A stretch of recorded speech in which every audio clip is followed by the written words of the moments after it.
Ang alamat ng nawawalang isla ng Lunaluz. Nais mo bang magsimula ng isang di malilimutang paglalakbay? Halina't samahan kami sa pagtuklas ng Lunaluz, isang mahiwagang isla sa puso ng karagatan ng Pilipinas. Pinaniniwala ang nakatago sa likod ng makakapal na ulap, ang isla'y tila isang alamat na naghihintay matuklasan. Sa Lunaluz, mararamdaman mo ang tunay na paraiso na puno ng gintong buhangin at kristal na tubig. Ang pakiramdam ng malamig na hangin at malinaw na alon ay siguradong magpapasaya sa buong pamilya. Isang takas mula sa kabisera na siguradong magbibigay ng kakaibang karanasan.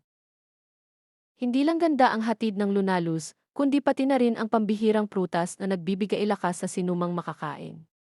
Kahit sa simpleng tikman, damang-dama ang kakaibang sigla at lakas na hatid nito, isa pang dahilan para bumisita at maranasan ang hiwaga ng Lunaluz. Sa paglubog ng araw, humanda sa kakaibang sayaw ng liwanag ng buwan na tila kumikislap sa kalangitan.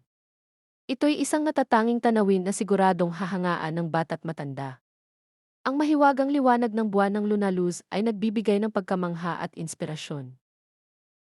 Kung hanap mo'y kakaibang pakikipagsapalaran at salo-salo bilang pamilya, ang Lunaluz ang perpektong destinasyon.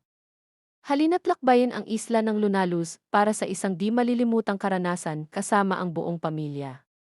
Tuklasin ang misteryo at hiwaga ng isla at gawing bahagi ng inyong alaala.